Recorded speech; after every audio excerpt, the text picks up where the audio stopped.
It's a funny place to be, stuck in a seemingly mundane world with an inner knowing that the universe is so much more than our mortal minds can comprehend.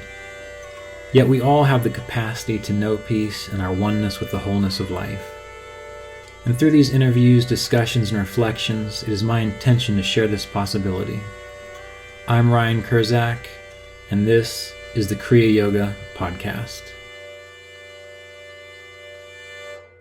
Welcome back, everyone, to the Kriya Yoga Podcast. I'm here with a very special guest today. She is a Kriya Yoga initiate, Kriya Yoga student, and also a volunteer at Center for Spiritual Awareness. Her name's Pascale Chambers.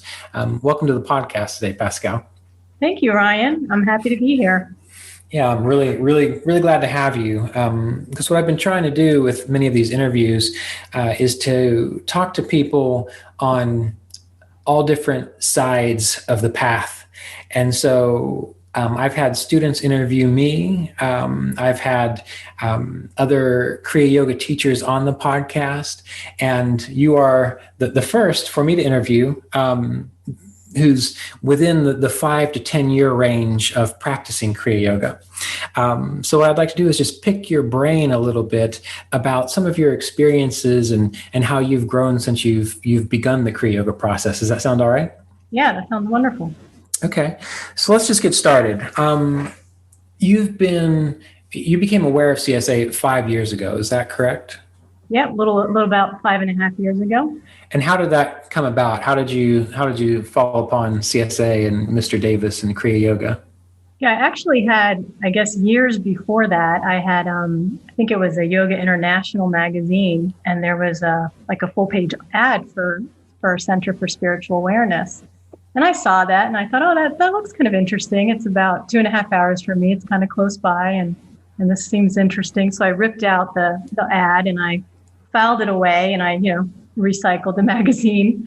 And then, so it was in a folder somewhere. And then all of a sudden, I started doing some uncluttering. Well, not all of a sudden, because it was like 2.5 years later, doing some uncluttering, going through some files. And I come across this advertisement. And right then I was like, oh, I'm going to do this. I'm going to do this right away. Because I've found in my life, sometimes I'll find a point in my life where things have been maybe gotten a little bit stagnant. And so I'll go to a different retreat, a yoga center, a meditation center, and just kind of get things going again. Right. So I had that, so I saw this, like, okay, I'm going to go do this. And I called and I talked to Willie, and they had a space available. I think it's only like maybe a week or two later that I actually found this advertisement. And so I went, and when I was talking to Roy for the first time, he said, well, how'd you hear about us? And I told him, and he goes, well, we haven't advertised in that magazine in years. And I go, well, yeah, I had it for years. So it was, and it was one of those things, like once I went, it was like, oh, I wish I would have gone 2.5 years ago, because I would have had, that much more time with Mr. Davis. So, right. But, yeah, so that was how I found it, just an advertisement. And before you took up an interest in Kriya Yoga, had you had experience with meditation? I'm assuming you did, because you're reading yoga magazines and things. Yeah, I actually started in my 20s. I learned transcendental meditation and did that kind of on and off for a couple years, and got into Buddhist mindfulness meditation as well around that time. Right. And then in my early 30s, I went and did Vipassana, which is, I don't know, I'm assuming you're familiar with that. It's a 10-day silent retreat that you can go on. Yeah. Yeah. So I did that in my 30s, early 30s, became a yoga teacher around that time as well. And then in my 40s, did the Vipassana again. And so, I've been doing meditation and yoga for, probably about 20 years before my first time going to CSA. Right. Well, this is going to take us on a sidetrack, because you mentioned Vipassana meditation, and that's great, because it seems that often when I'm teaching classes, there will be a student or two that shows up that has experience with Vipassana, and they always ask me, what's the difference? And I don't know, because I've never done a Vipassana workshop or training or any kind of meditation. So I guess since you've got experience in it and Kriya Yoga, what can you say would be some major differences between those two? Yeah, well, one difference is in I guess the big difference is in the technique. So Vipassana, at least the one I learned, this was through S.N. Goenka was the teacher, was a specific technique that you used to help, quiet the mind and go deeper. Mm-hmm. So if you didn't, so I guess if that technique did not resonate really well with you, kind of like that was it. So for me, it was, it didn't work that well for me, that technique. So I tried it, and I definitely think there's value there. And I thought Goenka was a wonderful teacher, but the actual technique just didn't click for me. And I would say the same thing about transcendental meditation, also a great way to go if that resonates with you, but that also didn't resonate with me that well. Right. So it's just primarily the technique. Yeah. So the technique, and I would say basically, Vipassana is mindfulness meditation. So it's more kind of along the Buddhist tradition. Okay. They don't attribute it to any religion.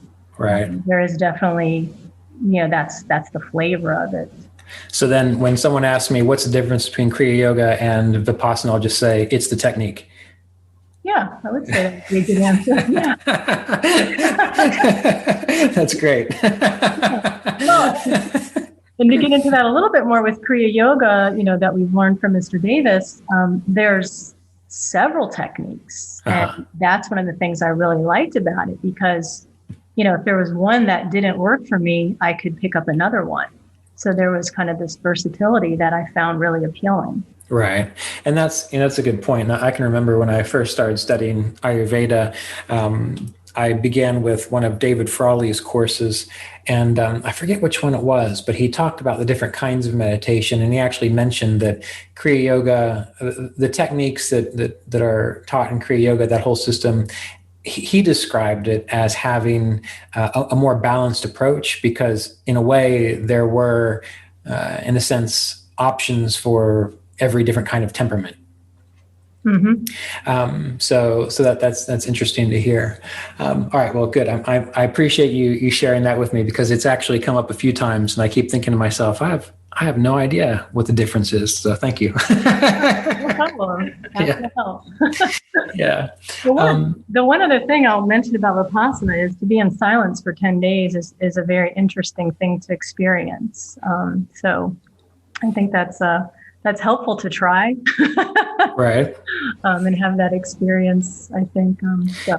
Is it, when I think about because I remember going to CSA early on, and I remember, reading autobiography of a yogi and learning about the saints and the sages that supposedly sat for 6 to 8 to 12 hours at a time, or never quit sitting meditation. And I can remember, in a sense, trying to really force myself to do that for long hours of time. And it became kind of stressful after a little while. So I guess I'm curious with Vipassana, how do they handle that? Or is it just something you just watch and deal with? Yeah, you're just pretty much left. There are teacher assistants there, and you can go and ask them questions, but you're pretty much left to your own devices. And they're having you meditate I remember it's maybe 5-6 hours a day officially. And then on your free time, you're supposed to be meditating because there's nothing else to do. Right. Well, it's pretty torturous. Yeah. When I went to CSA for the first time, I was like, oh, this is so much nicer and more pleasant of an experience. Right. 30 to 45 minutes. I think that was usually what Mr. Davis did, if I recall. Yeah. And I think the big difference for me was having the teacher there was such a gift. So, because when I went to TM and Vipassana, the teachers, if they were still embodied, were in India. Right. So you didn't get a chance to really interact with them. Right. And you had quite a bit more experience, it sounds, in meditation and in yoga when you first made your way to CSA. I can remember my first week there. I'd probably been trying to meditate for maybe a year or so. And I remember those 30-minute meditations feeling like they lasted forever. So I guess my question for you is, what was your initial impressions and experiences when you went on retreat at CSA or of Mr. Davis? You know, how did you feel? What were your experiences when you first went there? Yeah, I guess it was, well, I guess like I've already mentioned, to have the teacher there, the guy, have the guy there was like, wow, this is great. Because I'd gone to a few other places. I went to Yogaville, not knowing that their teacher wasn't there anymore. And so that was kind of a nice thing to actually have Roy there. And I guess because I wasn't really dedicated to my meditation practice at the time, I kind of experienced some of what you did. Like sometimes it would feel longer, but there was, I want to say, energy to the meditation hall and to being in Roy's presence that I could feel right away. And that did make it easier to kind of go into the meditations more easily and have these nicer experiences with it.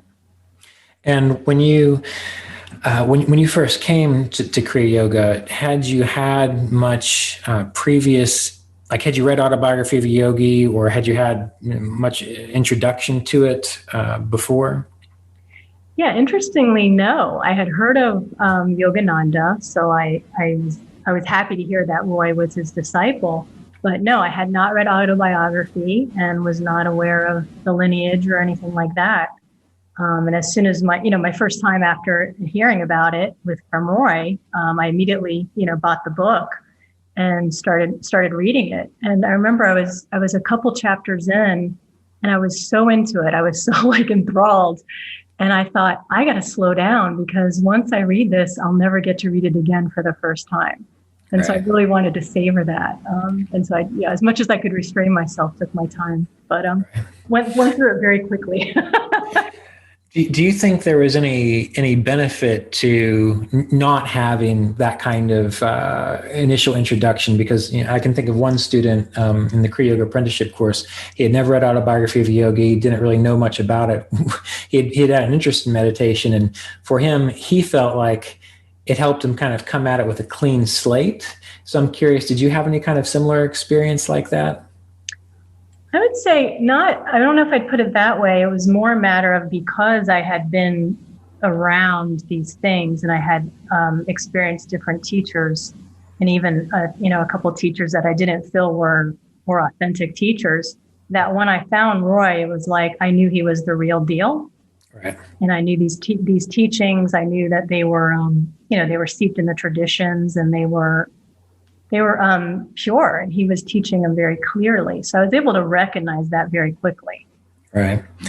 And so for you, when you think about recognizing what you would consider to be like an authentic teacher and authentic teaching versus something that's not, what are those differences? Like how were you able to discern that? I think for me, it was more a matter of, you can talk the talk, but are you walking the walk? I wanted a teacher who was living the teachings, and was authentic and was doing what he was saying.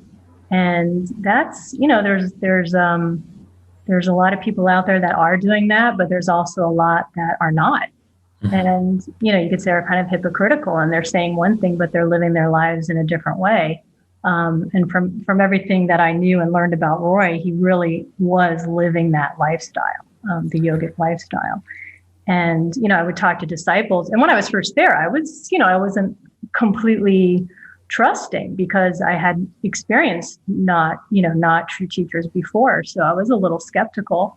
Right. And, but, after going a few times and I would talk to his longtime disciples and I'd kind of check them out, and they were so grounded and so kind and so loving. And I went, okay, well, I think sometimes you have to look at the students of the teacher. Right. What are they getting out of this? What have they gotten from this? And, I had people tell me that Roy has been saying and teaching the same way and being steadfast for 40 years, or right. longer. So I said, okay, that's what I'm looking for in a teacher. And what was your first experience like with Roy? I mean, what was your impression? How did the interaction go? Well, first was my first time sitting there listening to him. And I was like, I liked him immediately. I was like, this guy's down to earth. He's not putting on airs. And everything he was saying was kind of in line with either what I already believed or what I was looking for as far as information. I wanted to deepen my practice. And so what he was saying really resonated with me. And then when I met him for the first time, it was just, it was very comfortable. It was, we used to have a conversation with him, and I liked him, Right. It was go ahead. So coming into this kind of new practice, was there anything particularly challenging for you, and how did you overcome that? Or was it pretty easy? Did you just kind of take right to it and get going? Well, I went, so my first time there, I had learned about I went to a public retreat, which CSA used to be structured where there was public retreats, and there would be a lot more people there, and they'd serve meals, and there'd be a lot of activity. Right. And then other times of the year, they were called private retreats, and there was less people and less activity. And so the privates were going, to go a little bit deeper into your practice. Mm-hmm. So my first one was a public one, which was fun, and I got to meet a lot of nice people. And then I heard that there was these private ones, so I said, okay, well, let me come back and do that. And I did that I did a September private, and then I think it was the following year is when I became Roy's disciple. So, the first year I became his disciple, and then after that. There was definitely like a shift in me, and I started to go to CSA very often. Mm-hmm. So after that first year, I was spending about 5 weeks a year up there. And every time I would go, I would make a point to meet with Roy. So I figured I'm going to take advantage of this opportunity, right, and spend this time with him. So it was challenging for me because I would say I was kind of on the fast forward path of Kriya Yoga. And so it was very intense in a lot of ways. And being around the energy that's at CSA, being around someone like Mr. Davis and his consciousness, that brings up things in you. Right. If you're open to it and if you're working it. And I was one of the ones that I would actually do what he said. I wouldn't go out. When I would go on retreat, I would stay on property. And if I was going retreat for 2 weeks at a time, I wouldn't leave the property. I might have to, like on the weekend, I might have to run and get a few groceries, but that was all I would do. I wouldn't go out to eat. I wouldn't, I would just stay on property. So, and so it's very intense, those few years of, things coming up for me and having to work things out. And so, no, it was not easy. It was actually very challenging, but, looking back now, I'm like, oh, thank God I did that. And, right. And I had a sense throughout all of that because of Mr. Davis's age that, I thought if I can do this, I should do it, because you never know what's going to happen with anyone. So I'm glad I did. Right. Yeah. Well, talking about things like staying on the property and all that, I mean, that's something that over the years, I've watched going to retreats and like you, when I first started going there, I was there because I wanted to be learning Kriya Yoga, and I wanted to get the full experience of it. But, a lot of people go and they treat it almost like it's just a vacation. Right. Yeah.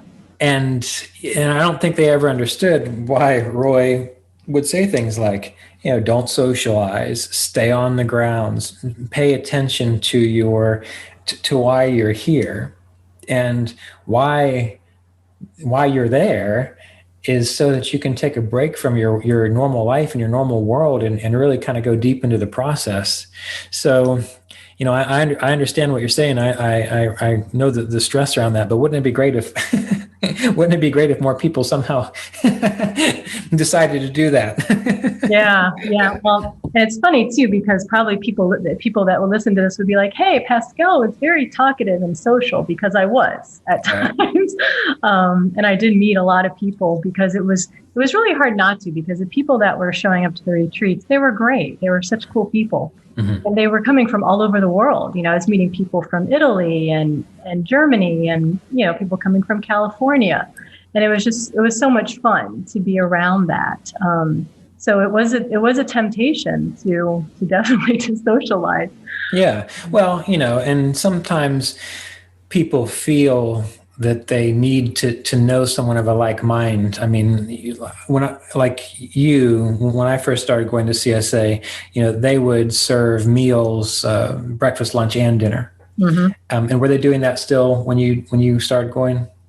Yeah, I got to experience that for a few years with the big retreats and the big initiations and all the ceremonial stuff that Roy was doing. So I got to experience all that, which was great. But it's super loud. And that's why I would go to the private ones too, because I liked both. I liked doing both of them. Right. And then I had a different emphasis depending on what was going on for myself. But then toward the end before Roy left his body, I think he started to kind of want to pull back on some level, perhaps. Yeah. So he changed the retreats, and he would only they all became private retreats, and there was no more meals. Right. And so he just really wanted to focus on the people that were serious and really intensive. Right. And so that actually worked out good for me, because I was kind of getting to that point anyway in my own practice. So I missed the public retreats a little bit, but at the same time, I thought, this is really good for me. This is what needs to happen for me. Yeah. I don't think you missed them too much. I mean, they were pretty much the same thing. It's just like, when it came to eating meals, and I can remember Roy many times saying, when you're in the dining hall, like, eat quietly. Yeah. And then I can remember going into the dining hall, and like 5 minutes later, it's just like a roar of people trying to talk over each other. So I also began to appreciate the switch to, I guess, more austere circumstances. And I tried to do it with retreats at CSA. At the end of the Kriya apprenticeship, we still didn't have that many people there, but they could get chatty. And so I decided that the next retreats that happened there were going to just be silent retreats. Yeah. And I had one woman, wonderful meditator and wonderful dedicated person on the path. If I recall correctly, I think I heard through the grapevine that she decided she wasn't going to come if it was silent, because part of what she appreciated was the connecting with like minds, because where she is, there is absolutely no one who's interested in the things that she's into. That was the situation I was in when I first started going, because I was living in an area where there was not even a yoga center where I lived. Right. So I can definitely understand that desire to feel that. But, when you're doing the deeper work, then it gets to a point where that's like, you can't be around that. It's actually very disturbing. Yeah. So there were times when I'd have to go take my food and sit outside by myself sometimes. Right. Because you just want to, you want to keep the energy and the attention turned inward. Yeah. And that's a very, very important point, because it kind of builds upon itself. I mean, the more that you do the work, the more you get into it, the deeper you can go. And, that's why the general reason why we practice meditation is so that we can let go of attachment to externals. And so if we're always surrounding ourselves, or not always, but if we go on a retreat, which is the purpose to go as far within as possible, and then we keep pulling ourselves back out through, excessive socialization or whatever else people do, that kind of defeats the purpose of the retreat a little bit. Well, and also, and Roy would say this, but I didn't quite get in the beginning, but how distracting all of that is to the mind. Right. So you're churning up all this stuff, and you meet someone, and maybe they're telling you something about their life, and that gets your mind going, and your mind never stops. And so you're just kind of feeding it more and more and more. So instead of going away and turning all that off, you're fueling the fire, basically. Right. It is distracting. Yeah, certainly. So as you've been practicing Kriya Yoga and participating more with CSA, what do you feel has been either What has been the most helpful thing to you, or what have you learned that you wished you had known earlier on about this path and walking this path? Well, I think I've mentioned already, but I think having a teacher that I could go to and talk to was really helpful. In addition to Roy, I had developed a relationship with Ron Lindon as well, and started to meet with him also starting about 4 years ago. So when I would go on retreat, I would meet with Roy and Ron, and so I'd get double help. Mm-hmm, mm-hmm. And that would be really helpful, because I would go to Ron about more specifics with the techniques, the different techniques. And then, Roy was more my, not that, of course, Roy could teach me the techniques, but he was more kind of my Satguru and my inspiration. He fueled my fire, my passion to do this. Mm-hmm. But then for me, the way Ron explained things more technically, I found useful. So I found that I had that mix of the two that worked really well for me. And I think one of the biggest things I learned from Roy was the discipline, and to have a dedicated spiritual practice, because you can talk all you want about how great meditation is, but if you never sit and do it, then it's not really going to help you. Right. And in addition to the meditation, and then I used to think that meditation was it. Like if you meditated, your life would be perfect, everything would be great. And that's not true. What? That's not true. Well, no, this is the Kriya Yoga path. It's like you have to live this lifestyle that is, eating healthy and exercising and, practicing the sutras and living this lifestyle that promotes well-being for yourself and those around you. Right. So learning all of that and really learning to incorporate that into my life. So actually doing what you learned. Yeah. And, that can be really hard to do. Right. Sounds easy, but, to actually every day, from the first time I went to CSA, I made a commitment to myself that I would meditate every day. And I have since 5.5 years. I've never missed a day of meditation. And that's huge because, for 20 years prior to that, it was always kind of, hit or miss with my meditations. Mm-hmm. So I did that, and that has made a big difference. Well, okay. So first of all, you're talking about Ron, and you're talking about Ron Lindon, who is the senior minister at CSA, and he's been with Roy. It's almost 50 years now. Is it? Yeah. Wasn't the 70s? Yeah, it's been. I believe it. I want to say 49 years. Yeah. So he's been there a long time. So that's always a good point of connection there. You were talking about doing the work, and a lot of people, and I was just recently thinking about this because now's the time of year when people begin applying to the Kriya Yoga apprenticeship program, and every now and then you get one or two people that are so overzealous. They're like, I've read everything. I'm ready to do all this. And you kind of get their history. Like, I've been doing it for 2 months, but I'm ready. And I'm always a little hesitant when I get those kinds of applications, because it seems a little too much. So what I'm getting at here is I'm kind of curious, when you were beginning this process, did you ever overwhelm yourself with expectations about what you should be doing, or was it more you naturally kind of developed one little aspect at a time? How did you approach it? Did you have any of the overzealous issue? Well, I'm a very, very hard critic on myself. So I'm a Virgo, so be a perfectionist.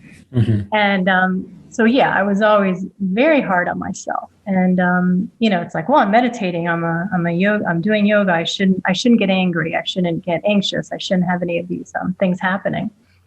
And where do you think that comes from? I don't mean to interrupt you, but I mean, because that's a common theme that people get in their mind, that I'm doing this, so I shouldn't have no human thing should happen. Where do you think that comes from? Any ideas? No, I don't. I think our mind just wants to create some drama. Yeah. And it's like wherever it can find that place to do that, it will do it. So it's almost like our practice becomes our drama in a sense, or it can. So what you're saying is you're doing the practice to cut out drama, but since the mind needs drama, it then turns the practice into the drama. Exactly. Well said. Yeah, that's good. I'd never thought about it that way before. So yeah, so you can kind of watch that and realize, oh, okay, I'm doing it about this now, and then just kind of let that go because we're human and we have these tendencies, and so to kind of more work with them instead of fighting against them, I think is helpful. Right. So how did you approach? Because there's a lot to implement. I mean, when I think about what real Kriya Yoga practice is, many people think it's just a technique, but it's living in accord with the yamas and niyamas. It's having routine in your life. It's taking care of your resources so that you don't have to worry too much about all these stressful things. There's a lot to it. So how did you approach kind of building a life that was supportive of that? Now, what I guess what I mean is what advice might you give to someone who's just starting to kind of come to terms with what is required of this process? Any thoughts on that? Yeah, I mean, to me, the most important thing is meditation. So, to start out, you just start meditating, even if it's 10, 15 minutes a day. You just dedicate yourself to that, because as that's happening, then things will start to shift a little bit and everything becomes easier. It kind of more falls into place. So to me, that's the most important critical thing, is to get a meditation practice. And, I've been teaching Kriya Yoga meditation for the last 3 years. And so I always say that to my students. I'm like, even 10 minutes, just get in the habit of sitting. Right. So I think that's where you get kind of the base and you start to get some grounding. And then you add in, and I think Ron Lindon in one of his talks not that long ago, he was saying, add in one thing a month. And then at the end of the month, add in something else. And I thought this was good advice, because you can overwhelm yourself when you try to make too many changes at once.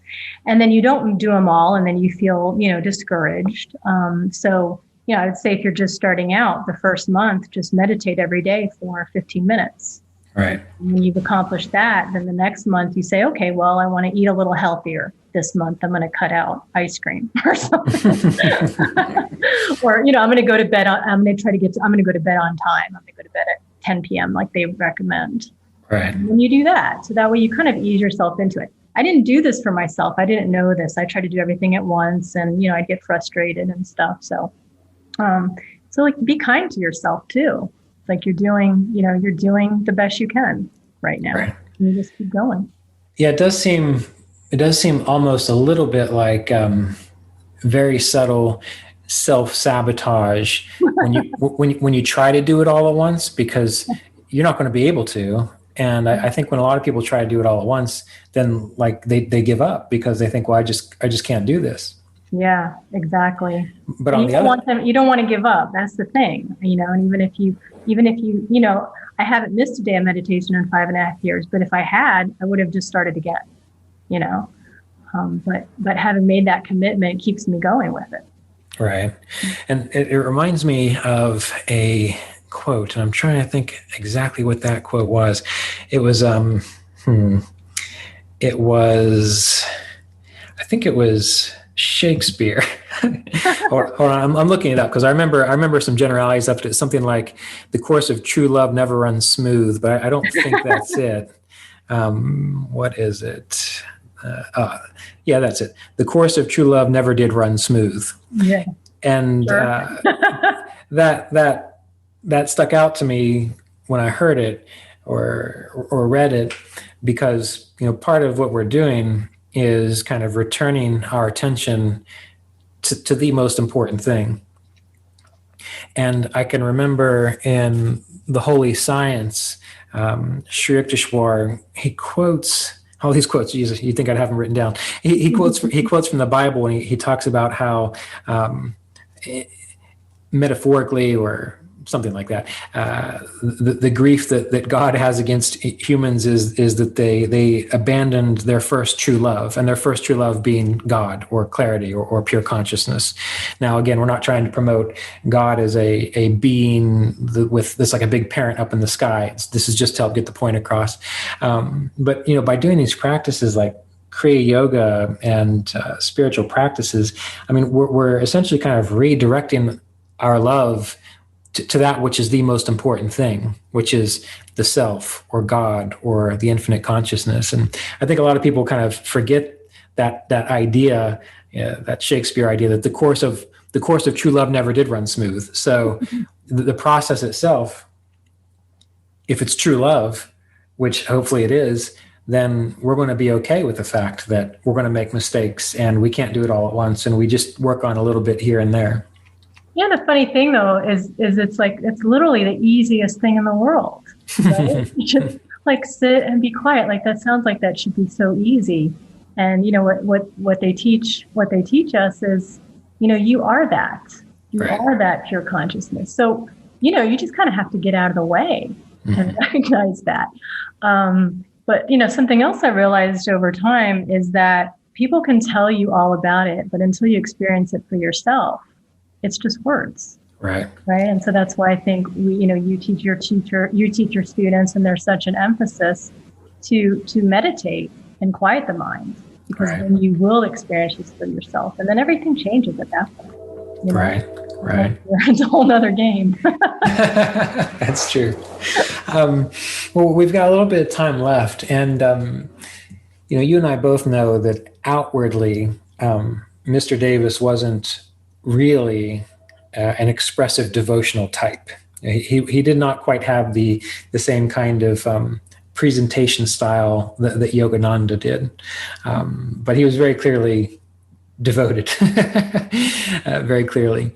And so, from your own experience, how have you been able to balance the devotion aspect of this process, and how important devotion is, along with just the simple hard work, get the job done? How have you been able to balance those two sides of this process? Well, I wouldn't, before coming to CSA, I would not have considered myself a devotional person at all. I kind of steer clear of all that and religion and those types of things. So, so the fact that I have pictures of the gurus around is not in my nature initially. But I think it just became that I feel so much gratitude for the teachings right. and for the teachers, that's where the devotion comes in. It's more about, it's not a worshiping, and it's not a putting them on a pedestal. It's more of I'm grateful to them. So I think having that gratitude has helped me to experience more of the oneness. Right. When you're feeling grateful, when you're feeling gratitude, that kind of and that's that's love. That kind of washes away everything else. So if you're able to kind of tune into that all the time, think about your teachers, and it really helps. The discipline is great, but at the same time, having that love is really important, I think. Yeah, and that brought up something I was not even thinking about before we started this interview. But when I think about the things that I have loved in life, or the people that I have loved in life, I mean, really loved, like no question asked, just it was something that was obvious and real. There wasn't anything I wouldn't do for them. And what you're talking about kind of reminds me of this situation. If you do have a sense of gratitude or appreciation for something, you're probably actually more likely to be hardworking and disciplined in that direction. Yeah.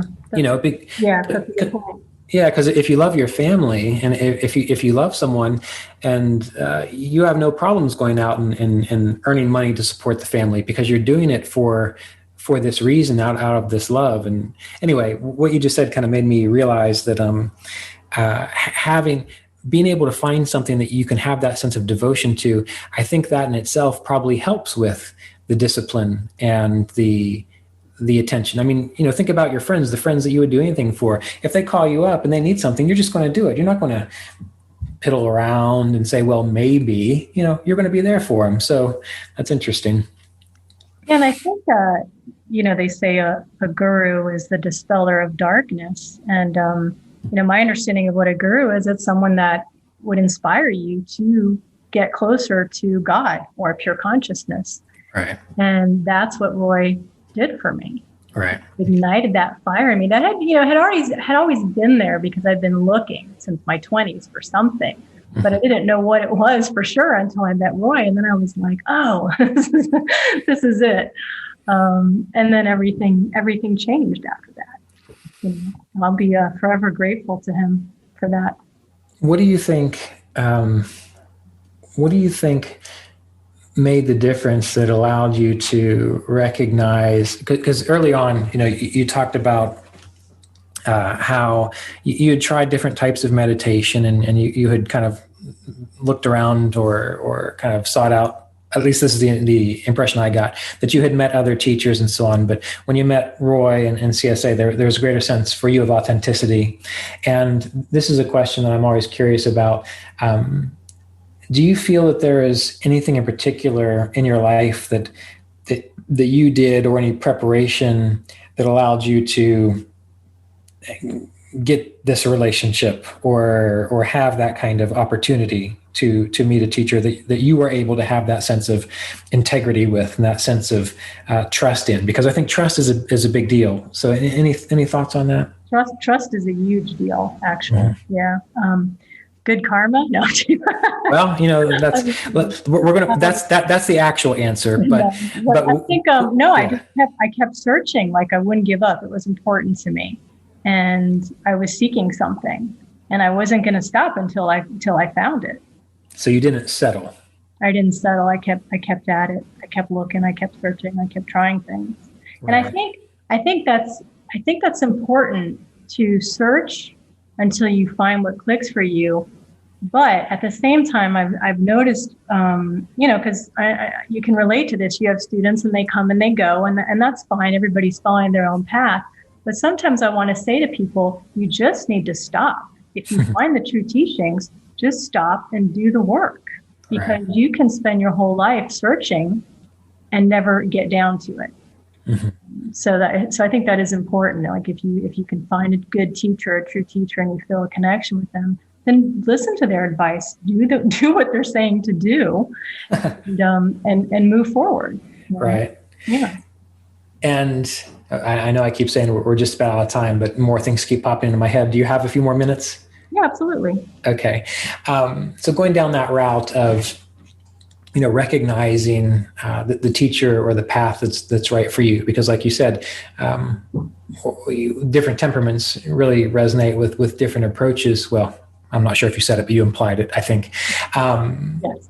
when I met Mr. Davis, I didn't think to myself, well, maybe. I didn't think to myself, I need to kind of keep looking around. There was just a sense of, oh yeah, all right, this is it. So did you have a similar experience in that regard?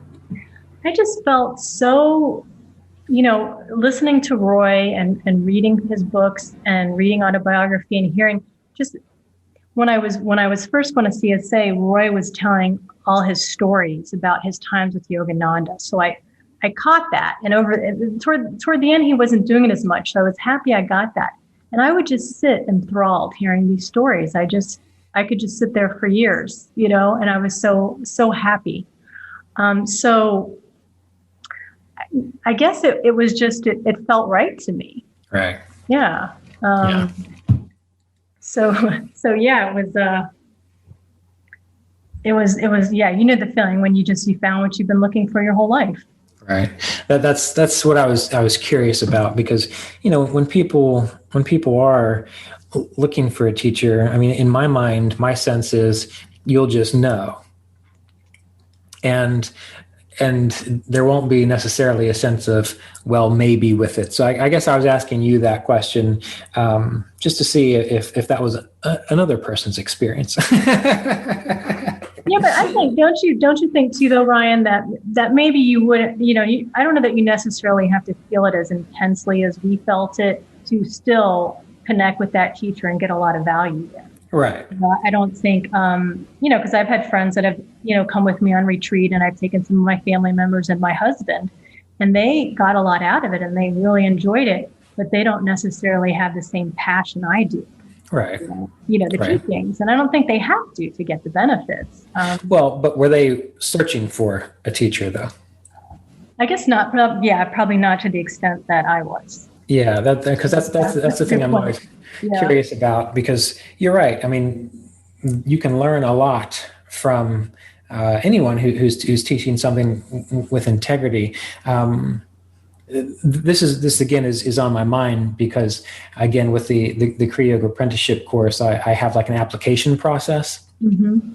And I like to, like in the application process, there's certain questions that people have to answer. And I'm just, sometimes I'll get applications where people say, well, I've tried this teacher. I just want to try this out too, just to kind of see what it's all about. And when you talked about the idea of not settling, I think it's important for people to recognize that if they are looking for something, that it is okay to keep looking until you have that kind of sense of, no, I got it, right? And that, as you're saying, not everyone has to feel that way. Like not everyone felt that way about Roy, even though we felt that way about Roy, right? Yeah. Not everyone felt that way about Yogananda, and we know not everyone felt that way about Sri Yukteswar. I mean, due to his extreme austerity, but that doesn't negate the experience. And the other reason I'm bringing this up is because when I was younger, when I first started going to CSA, I had a habit of being extremely fanatic, and so I thought that everyone I knew should go to CSA.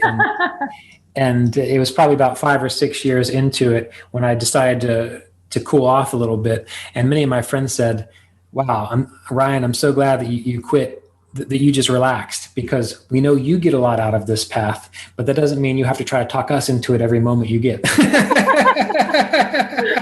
Yeah, I can relate. I can relate because in the beginning, when I first started, I started teaching pretty quickly, and Roy, enabled me to be a representative pretty early on, and I was so excited about it. I was like, "This is the greatest thing ever! I have to share with everybody." And I was handing out the little meditation booklets to everybody. And eventually it was like, okay, I get a sense when someone's open, and I will present the information if it seems appropriate, but I've learned to be a little less exuberant, I guess, right. And accepting of people are on their own journey, and you have to respect that. Right. Because the people closest to you, you really want them to get the benefits you've gotten, but they have to be ready too. Right. Well, I can even remember, and I've probably told this story before, when probably the second or third year of practicing and going to visit CSA, Melissa came down the second year and was initiated and began practicing. She was perfectly into it. She appreciated the Yoga Sutras. She enjoyed the practice of meditation. She loved what she learned from Mr. Davis. But me being, again, that fanatic side of things, I decided that she wasn't meditating enough. And if she didn't meditate more, I didn't know if this relationship was going to go any further. And I can remember going down to CSA with Melissa and meeting with Roy, and somehow that topic came up, and he just kind of looked at me sideways as though I should know better. And he said, you leave her alone. She's just fine. So even there could be people in our lives that are deriving a lot of benefit from things, at least in my experience, and sometimes fanaticism can get in the way of appreciating that. Oh, totally. Yeah. No, I went through that with my husband, Rob, as well, because I was like, you have to meditate, and, I can't be married to a non-meditator. And it doesn't work. Because the more you pressure people, the more they don't want to do something, I think. And right. It wasn't until I finally just completely accepted him for who he is. Right. That now the relationship is wonderful. Right. And beautiful. So it's interesting how, right. you have to get out of your own way sometimes, I think. Yeah. And The other thing that I've learned is that eventually I learned that my practice is my life. So I used to think there was a separation. I'm meditating or I'm doing my spiritual practice, and then there's the rest of my life. And eventually I found that that your life is your spiritual practice. Right. And when you can live that way, it is much easier. Yeah. How did that? Well, all right. Last question for sure this time. When you discovered when that came to you, that your life is your spiritual practice, because I think that I reflect upon this a lot when I work with students or just kind of observe people who've been meditating for a long time. And this idea kind of came along that, there seems to be a difference between, you can have someone who's been meditating for 30, 40, 50 years, and you kind of want, well, maybe it's me just being judgmental, but you just kind of wonder sometimes, like, really, you've been meditating that long and you still think that way, or you still feel this way? And then there are others who maybe 5, 10 years or so, and they really seem to embody or demonstrate what you would imagine someone who's really engaged in the process would demonstrate. And that's kind of what I came to. I think that the difference is that you have to make it, your life has to be the practice. Mm-hmm. So when you say that, like, for people who are listening, how would you describe that to them in the sense of what really is it like? What really is it like so that your life is your practice? What does that look like? So I would describe it as, I guess I would say I'm very aware of what's going on. So all day long I'm watching. I'm the observer of my thoughts, my emotions, my reactions. And hopefully I'm not reacting too much. I'm responding instead of reacting. But, something may happen and then you react, but how quickly can you observe that and catch it and then, move on? So I think you begin to stop seeing, like, we want everything to go well and everything to be easy and nice, but that's not life. Things are going to come up.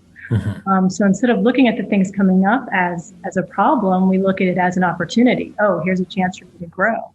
Right. And I think before we started recording this podcast, I was telling you how all of my laptops in the house, all like our technology is on the brink right now. Right. And so, about an hour and a half before we were going to do this, my laptop crashes, my husband's laptop crashes. And I was like, how am I going to do this podcast? I can't get anything to work. Even my iPad wasn't working right. And so for about 20 seconds, I got upset. I was like, oh, could I just have a relaxing hour before I do this? and then a few minutes, about a minute later, I thought, oh, well, if it's meant to happen, it's going to happen. That's fine. And I trust that. But, I was immediately able to just shift and just let that go. And so I think that's where the practice being your life comes in, where it's not to say you're never going to get upset or get frustrated, but you can quickly shift into a different mindset, maybe a more positive way of looking at it. Right. Sometimes you can't, but you're not at the mercy of your emotions and your thoughts all the time. Right. So it's kind of, as Mr. Davis would say, developing or working on the capacity to master your states of consciousness. Exactly. Yeah. Right. Yeah.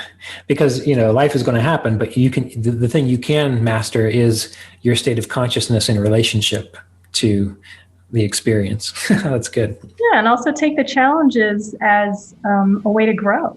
Right. It's like if nothing ever happened to you, you get kind of stagnant and you wouldn't grow. Right. So you just kind of try to look at that as an opportunity and just work with it. Yeah. Excellent. Well, I think that's a good place to end. And I really want to thank you for taking the time today to speak to us. I think this will be helpful to a lot of people. Well, thank you for having me. I've enjoyed talking with you.